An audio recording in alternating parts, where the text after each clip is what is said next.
I do really believe 100% from every part of me that everyone has the capacity to be able to do the things that they want and not to be held back by the mental baggage that's in our head that we want to push through. Welcome to the Do the Thing podcast. In each episode, we get down and personal with people who go after the things they want to make all their wildest dreams come true. Join us as we unveil and dissect a formula for what it takes to do the thing. Here is your host, Stacey Lauren. Hey everyone, just a heads up. This episode includes some frank adult discussion that's probably not suitable for children. So you might want to hit pause and clear the room or go ahead and put your headphones on. Welcome to the Do the Thing podcast. This is Stacey Lauren. I'm so glad you guys are here today. Oh my gosh, you have a huge treat coming for you. I met our next guest at a retreat that I went to in Colorado last year. And she honestly, when I met her, she blew my mind just from the way that she embodies life and the aura that she has around her. It like draws you to her magnetically. And I went up to her and we just started chatting about all kinds of things. And it was just an amazing experience getting to talk to her during that week that we were in this experience. The retreat was about like finding your flow state and how to tap into your potential. And she was also a guest there learning the same way that I was learning. And it was amazing because in my mind, she already had embodied this place of flow. And it's great because she still had this abundant ability to want to learn and to want to grow and be in this experience. And so anyway, it's been unbelievable getting a chance to know her. And I've worked with her since then and really excited that you guys are going to get a chance to hear from her, have her share her wisdom on how she does the thing. So welcome GenaSis to the show. Thank you, Stacey. I appreciate you having me here today. Yeah, I'm so excited. Why don't we get started and have you tell everyone your story? Great. So as Stacey alluded to, my background is in pleasure. So for a very long time, ever since I was very young, I have been interested in pleasure and how to make each moment more enjoyable. And over the years, I've had greater success and times of where that's been a significant challenge in my life. And through coming through those challenging times, I have even more gratitude for the pleasure that's in my life. And a couple of years ago, I learned about Gaia and the erotic blueprints. And at that point, a number of things really clicked into place for me. So I became an erotic blueprint breakthrough coach and have been doing that the last several of years. So very excited to be here and to share with everyone that's listening more about how to have more pleasure and how to learn about your erotic blueprint. Yeah. So for people that are sitting there going, wait, did she just say erotic blueprint? Can you explain more about what that means and a little bit more detail as to what that is? Certainly. So the erotic blueprints are really a framework that was developed by Gaia. Gaia is a sexological body worker, has been working in this space for well over 20 years. And she was noticing that with her clients, the, age-old story of, she wants a bubble bath and, he wants to get right to sex wasn't true. Not only was it not true for many of her clients, it wasn't true for herself and her partner. And she started to pay attention to these details about what turns certain people on or off, and noticing that one person's turn on can be another person's total shutdown. And so she developed this framework in which there are 5 erotic blueprints. And you can kind of think of these as languages, right? You've probably heard of the 5 love languages. These are kind of like the 5 sex languages. So there are 5 of them. The first one is energetic. The second one is sensual. The third one is sexual. The fourth one is kinky. And then the 5th one is called shapeshifter, which is a combination of all of the previous 4. And the other thing I wanted to get into too, for people that don't have a partner and they're wanting to kind of explore this themselves, I wanted to also kind of go into that piece because I do know one of the reasons I wanted you on is because pleasure is a big part of doing the thing. And whether you're, finding pleasure yourself or you're finding pleasure with someone else, it's definitely a key piece for a lot of people to be able to get into that inner flow in a way. So I thought we could kind of just talk a little bit more about that too. Certainly. Yeah. Pleasure is definitely a individual thing. No partner necessary. In fact, a lot of ways, it's a framework. It's a way of a mindset, a way of looking at life. And so when you wake up in the morning and you look around, you can see the sun rising through the window. You can find beauty in that sunrise and you can derive pleasure from it. The view of it, the colors of it can be beautiful to you. Go into the kitchen, get your coffee going, smell the aroma of the coffee that as it's brewing. See the cream as it enters the cup. Wrap your hands around the mug and feel the curvature of the mug. Feel the warmth of the mug. Now bring it to your lips. Let it caress your lips.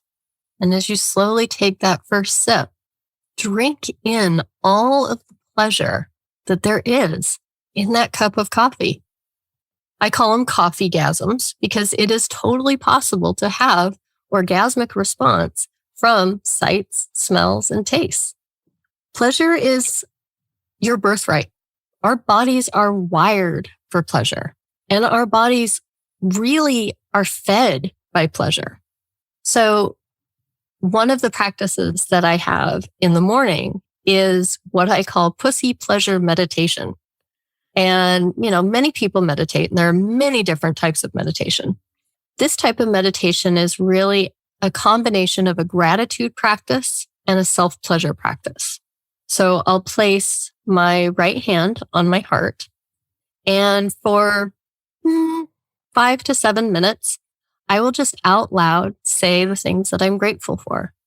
I'm grateful for the home that I live in. I'm grateful that the sun is shining. I'm grateful for the amazing people I have in my life.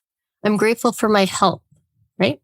So I go through a list of just verbally saying all of the things I am grateful for while connecting with my heart. And then I'll place my other hand on my pussy. And this works for cock-bodied individuals as well, just placing your hands on your genitals and really connecting with your desires. And this is really an opportunity to, set intentions. What is it that you want to create in the world? What is it that you want to build in the world? Who is it that you want to be in the world? And to frame these as desires, right? Today, I desire to show kindness to everyone I come in contact with. I desire to be lit up and glowing and be an inspiration. I desire to land that client, or I desire to come up with a creative solution to this problem that's been plaguing me. And so I go through again another 5-7 minutes of desires. And then I move into a very deliberate self-pleasuring. So this could be caressing my legs, caressing my arms, caressing my neck, caressing my breasts, or stroking my genitals. And it's not a directed, like, masturbation must get to orgasm now kind of an approach. It's more of a appreciation, a loving appreciation of all of the parts of my body, and just noticing and feeling my own touch, giving myself that touch, giving myself that love that says, I love me and I value me. And I'm grateful for these legs that walk me from place to place. And I'm appreciative of these arms that are so strong that enable me to carry things. And I just give myself that love and that pleasure and just soak it in. It's a really amazing practice. It only takes like 20 minutes. But at the end of it, I feel alive, invigorated, and ready to start my day. Yeah, I think it's so amazing to have something like that where every day you have a approach to really just connecting with yourself before you're attacking the day. Or before the day attacks you. Yeah. Oh, that's true. I think I think way too often we roll over and pick up our phone and there's already X number of things that are demanding our attention. And by starting with this, it's really, you're starting from a foundation of like a real grounded place, a really resourced place. Then from there, I mean, everything else is easier to deal with when you're feeling that solidity with yourself. Yeah. And I think this is so good that we're having this conversation because I've actually mentioned this a few times on the podcast already with different people because it keeps coming up for me. Because I think it's so easy to get into that mindset of doing the thing, but doing the thing out of just doing it because you want to get it done, whether it's ego or numbing or whatever. And so one of the things I'm really careful about doing with being able to encourage people to go after the things that they want without having like a fear or something that's holding them back is I want them to do it from a place of plentifulness. I want it to come from desire that comes from within them and not from outside of them. And so I love the way that you were able to verbalize that practice because I think that's such a great way to get connected with yourself first. So when you're doing the thing, you're doing it out of alignment for yourself. Absolutely. And what I have found is that things flow better from that perspective. I need to write a chapter for my book.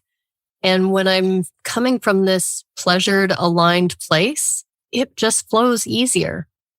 It feels like more fun. It doesn't feel like work. And I've noticed the difference. And other people that I've shared this practice with have shared similar types of things. They're like, I was so struggling. And then I did the practice and then things just clicked into place better. How did you get yourself to do it every day? What did you say to yourself? Like, how did you create that strong habit so that when you woke up, it was something you just did? I'm assuming you're doing it automatically now. Yeah. So when I first started it, ironically, it was at the beginning of the pandemic. I had ended a relationship just about 2 months before that.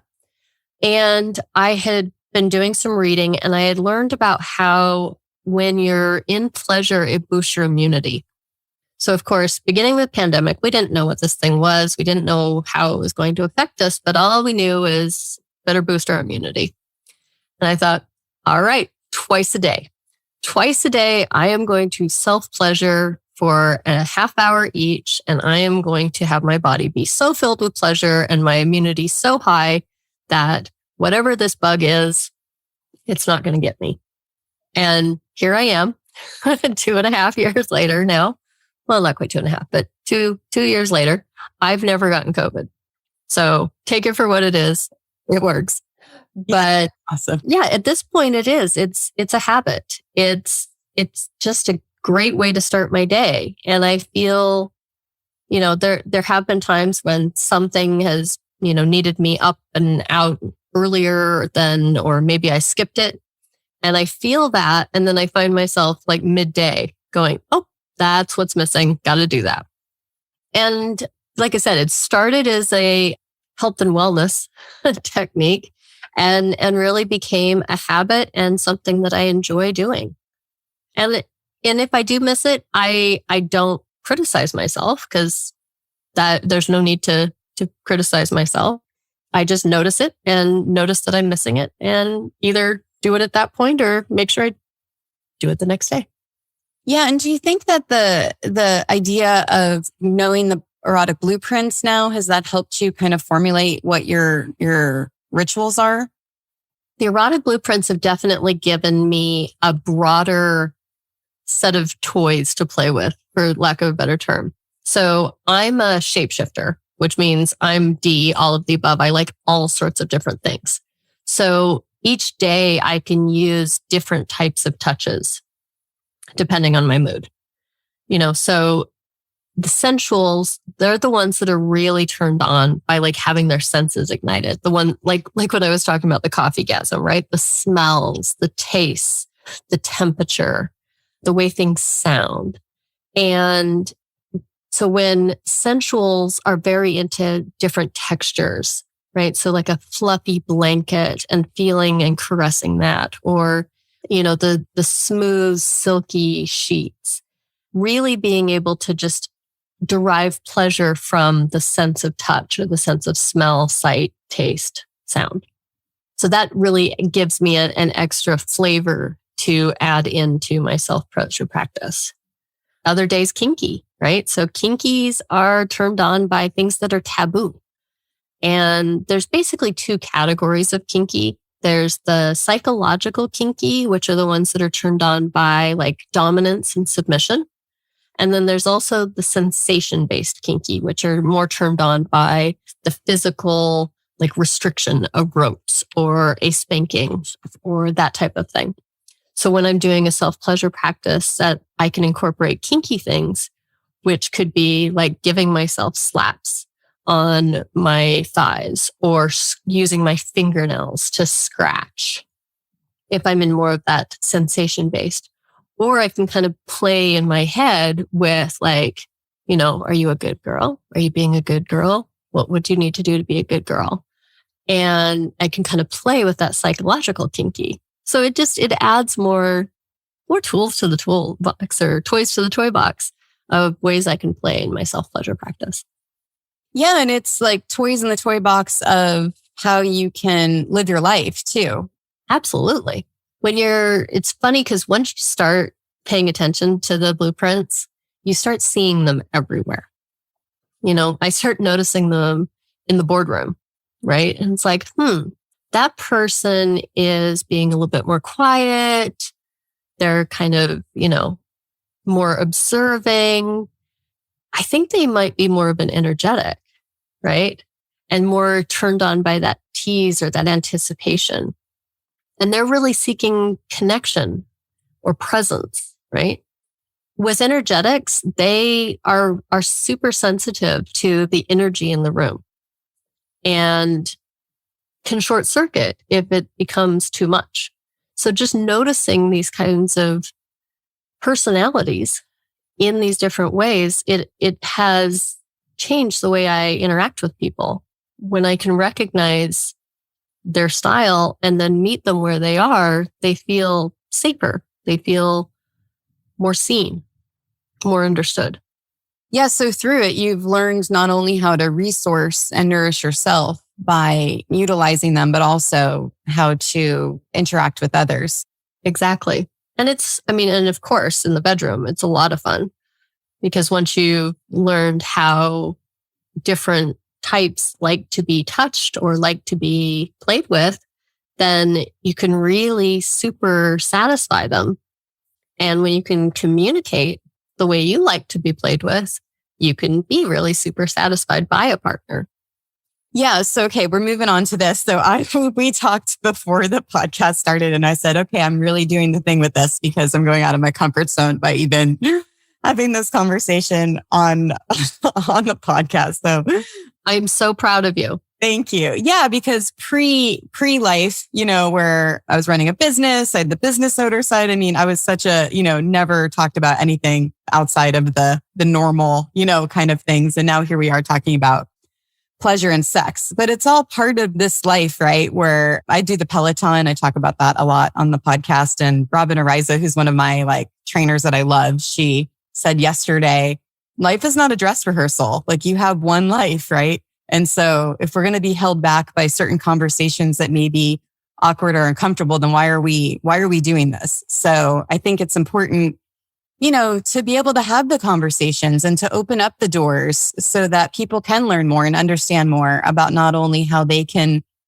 pleasure themselves, whether it be a daily thing or something that helps them become more in the moment, and then also with others. So anyway, I just wanted to make that a real moment right now. And this is what I'm feeling. Go ahead and just take a deep breath. Just feel your feet, feel your hands, wiggle your fingers, and just breathe in through your nose, out through your mouth. And this is safe. We all have sex. We all come from sex. Sex is all around us, and it got a bad rap. There was a lot of division around it and a lot of judging and making wrong and shame that's been built. And there are a lot of organizations that have benefited greatly from creating shame from sex. But at its core, it is very natural. It is a very important part of who we are. And being able to express ourselves in an erotic way is so freeing, so empowering, that from this place, others can't have control over us. When we know ourselves so well, we are literally setting ourselves free every time we speak about our own erotic nature. That's exactly why you're here. It's so great. And that idea of just even how you can make a coffee cup and, that experience of drinking a coffee cup sounds sexy and be in the moment of that joy, of the what did you say? The coffee gasms? Coffee gasms. Yep. Yeah. Like it's literally being able to find pleasure in any moment, at any time. So yeah. So before we move on to the sex stuff completely, can we do that with something else that maybe just finding pleasure in a moment in something just to give another visual there? Certainly. Oh, how about standing in line at the grocery store? So you've selected the line at the grocery store that has 3 people in it. Very reasonable. But for whatever reason, that first person in line, something is taking a really long time. Your choices are get upset, get angry, get frustrated, or take this as an opportunity for some extra pleasure.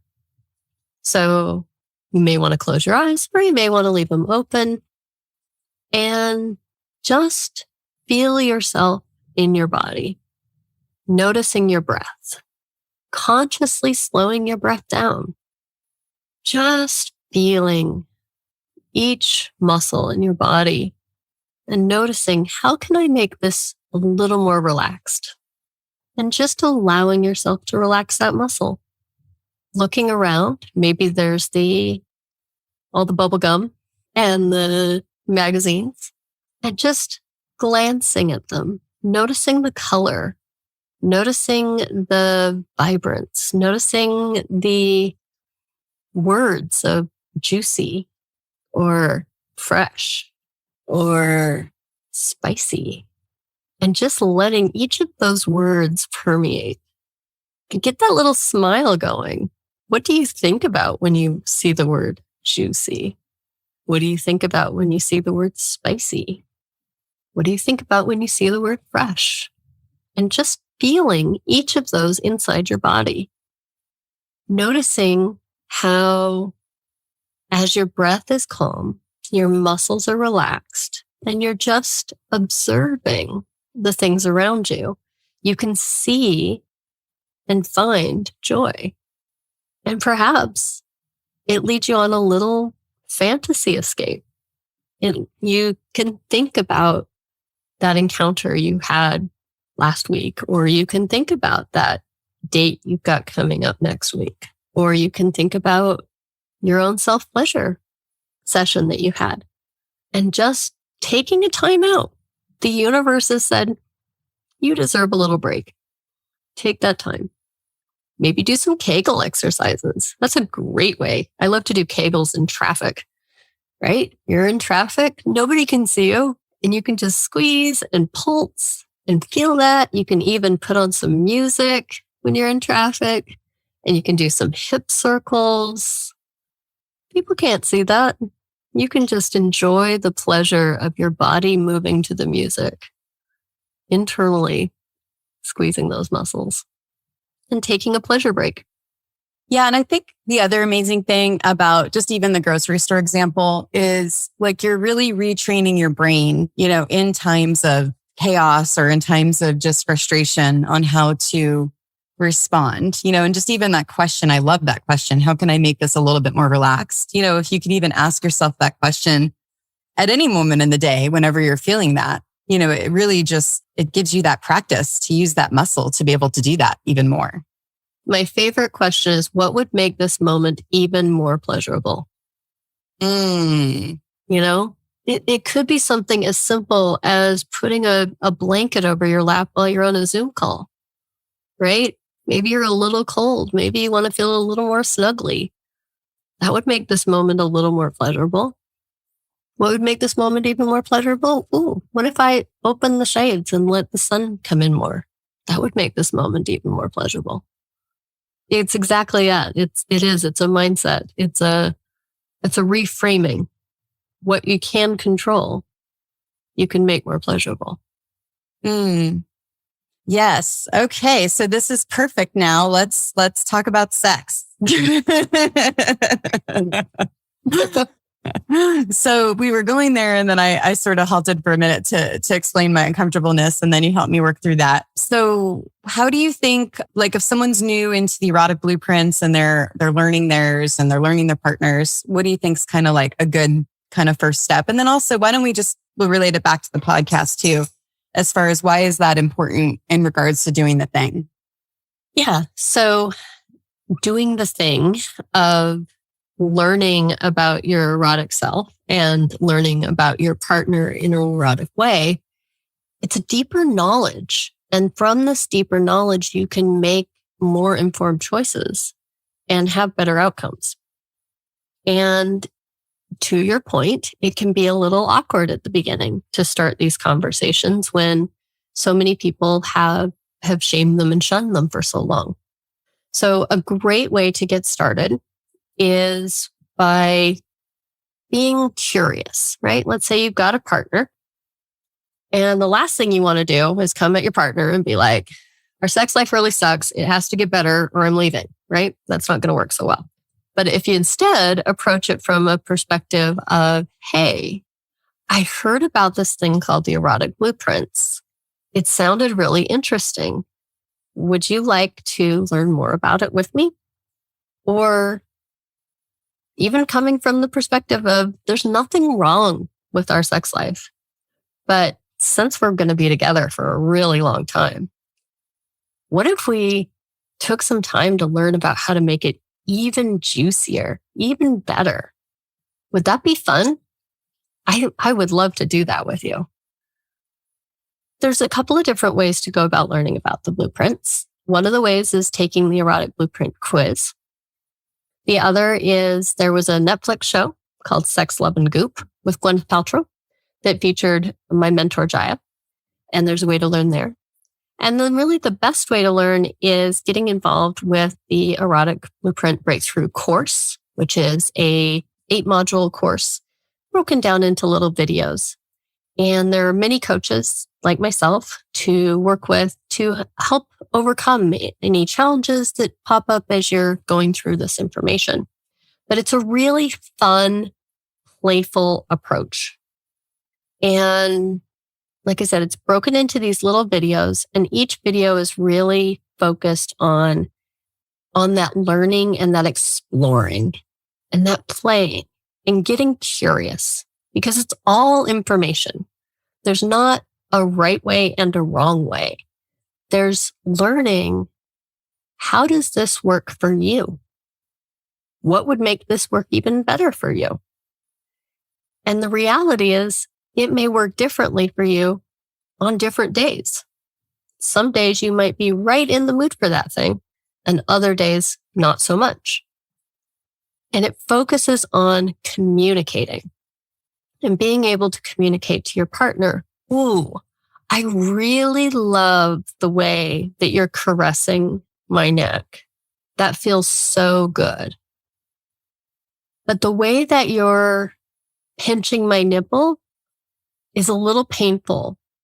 I think if you were to caress my breast for a few more minutes before pinching my nipple, I think that would feel better. Could we try that? And that way, it's not that they're doing it wrong. Your body just might not be yet ready for the pinching stage. You know, that's usually something that feels better at heightened levels of arousal. So you've got to get to that heightened level of arousal before it'll feel good. But being able to communicate that in a nice way that's kind, and as well as standing up for yourself. Your partner doesn't know how it feels for you. So it's important to be able to communicate that. Yeah. And as you're talking, I'm realizing something really big is part of what doing the thing. It's all about flexing muscles that I mentioned this earlier, where you're practicing skills that you're using in life. So for me, it was, and I'm going back to business for a minute, but like this door-to-door sales job that I had in college, right? Like I learned how to handle rejection and, to get 27 no's before you get 3 yeses, basically. So that skill I've taken with me throughout my life, where I'm not scared of rejection. And going back to this, I feel like this is such an amazing way of asking for what you want, because I think so many people, and I'm not even talking sexually right now, I'm talking with everything. There's so many people that are so caught up in just not trying to fulfill their needs. Even at a restaurant, like you could practice this skill, and ask for something that maybe isn't on the menu. And that's just one example of a way that you could learn to ask for what you want. But I think that this is actually a really important skill to practice, because that's how you're able to get the things that you want, in life. And then you're learning how to resource yourself and how to, give yourself these things. You're completely right. Ordering at a restaurant is a great place to practice asking for what you want. And it's almost a little bit flirty, because if you word it in such a way that they want to give it to you, they want to have the win and the success of making you happy. I love starting it with adding an in front, right? You know what would be so delicious? If I could get the feta on the burger. Would that be possible? I love this. And, like they're just looking at you like, oh yeah, feta would be good on that burger. Let me see what I can do. You're asking for what you want, and you're asking in a way that the person gets to be successful at making you happy. And adding that in there just like deepens it in your body, because it's like you're imagining already how delicious that feta on the burger is going to be. So the other thing I see when I see you is I see freedom, right? Like, cause you're just free in your body. And it's just a thing that it's very rare that you meet someone that has that freedom, that you can see it. So do you have any kind of thoughts on that and how to, because I feel like in regards to doing the thing, I feel like that's such an important thing, is to just be able to give yourself that freedom, to be who you are, what you are. And then that exudes. Yeah. Freedom in your body is, I have to tell you, extremely dangerous to the, trying to get you to buy everything culture. Because when you can look in the mirror and you can look at your body and you can say, I love you. I'm grateful for you. You're awesome. And I love how strong you are. Right? When you look at yourself in the mirror and give yourself love and appreciation, you carry yourself with greater confidence. Now, you don't have to have the quote unquote perfect body to love your body. In fact, the quote unquote perfect body is usually the result of Photoshop and airbrushing. But find gratitude. Start with gratitude and appreciate all that your body does for you. Appreciate the health that you have. Appreciate the strength that you have. And yeah, admire, because you're fucking gorgeous. You're gorgeous. And when you see that, when you can really see yourself as the amazing being that you are, you set yourself free. Free from needing all the things that all the commercials and all the magazines and all the everythings want to try to tell you that you're broken and that you need. You're free when you come from a place of self-love. Appreciating those stretch marks that you got by carrying that child. Appreciating that scar on your shoulder from your surgery that you had for your rotator cuff, but appreciating that you have the use of your arm, appreciating that you're able to lift and carry your toddler around, that you're able to lift and carry your dog and take him to the vet, appreciating your body for all of the amazing gifts it gives you every single day, and being proud of yourself. From that place, you can't help but be free. That's incredible. I just wish everyone could do that. I'm like, because that's like, I mean, instead of all the airbrush things that they show, if there's a way to somehow integrate that into everything, it would be amazing. We can start with ourselves. And as we love and appreciate ourselves more, we're less drawn to the airbrushed and the photoshopped. And we can then support the companies that are putting normal bodies. Dove did a great ad campaign a while back where they were doing real bodies. And it's a huge difference. We see ourselves in these.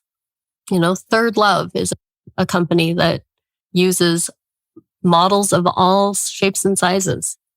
And when we can see ourselves in the people being represented with the product, we're more likely to buy that product.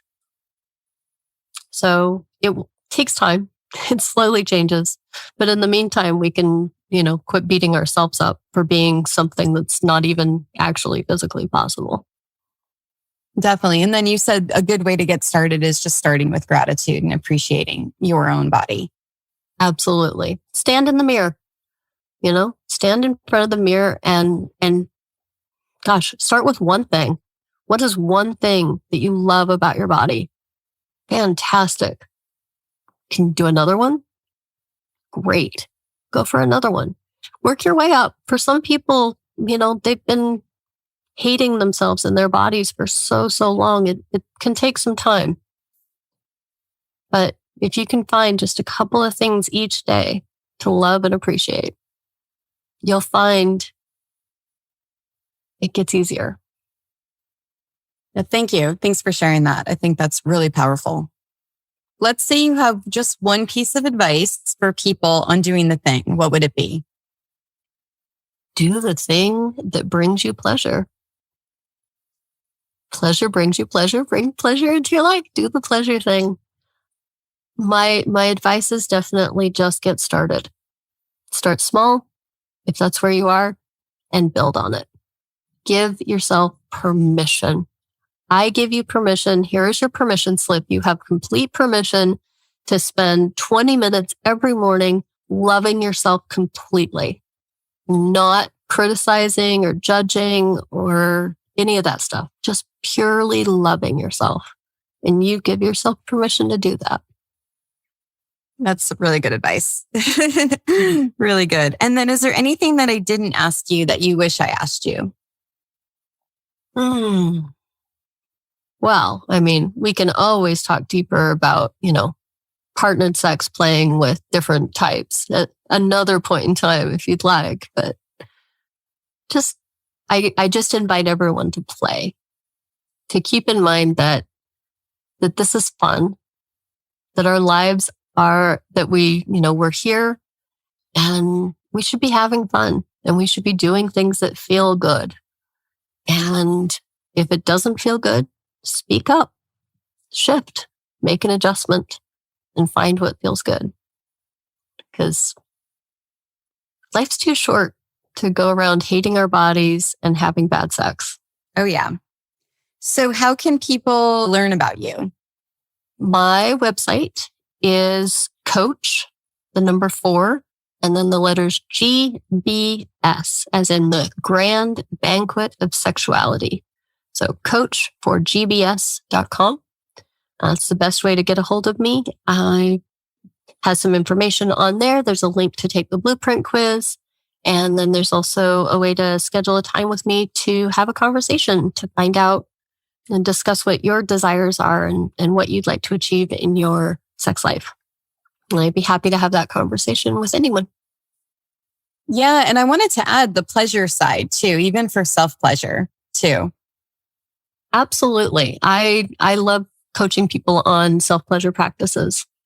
It's a great opportunity to just kind of explore and expand. And I do workshops too. I don't currently have any online workshops coming up. I'm going to be doing some in-person workshops for the next couple of months. But when I do online ones, those will also be posted on my website. Well, thank you so much, GenaSis. You are unbelievable. And I am grateful that you were able to take the time to come on and talk to everyone. Thank you so much for having me, Stacey. It was an absolute pleasure meeting you last year. And I love the way we continue to talk and chat. Being with you on this journey has been a ton of fun. There was one more thing that you just mentioned that made me think of this. For people that are kind of stuck in their ways and like not open-minded about things like this, and maybe they're listening, but not listening, what do you have to say to that? Resistance. Our lovely ego loves to build up resistance for things that have the power to set us free and to, frankly, minimize the power of our ego has over us. So if you are feeling some resistance in this, I encourage you to get curious. Get curious and explore what might that resistance be against? What old stories might that be coming from? And what is it holding you back from having? And consider whether or not you want to work through those challenges and get to a place where you have more fulfilling, satisfying, hot, juicy sex, love, body love, pleasure. Love it. Thanks for listening to the Do the Thing podcast. We hope you enjoyed the show, but even more, we hope you'll be inspired to do the thing. Do you have a burning question on doing the thing that you'd like answered? How about an inspiring do the thing story of your own that you'd like to share? We'd love to hear all about it. Just leave us a voice message at dothething.callcast.co or email us at hello@dothethingpodcast.com.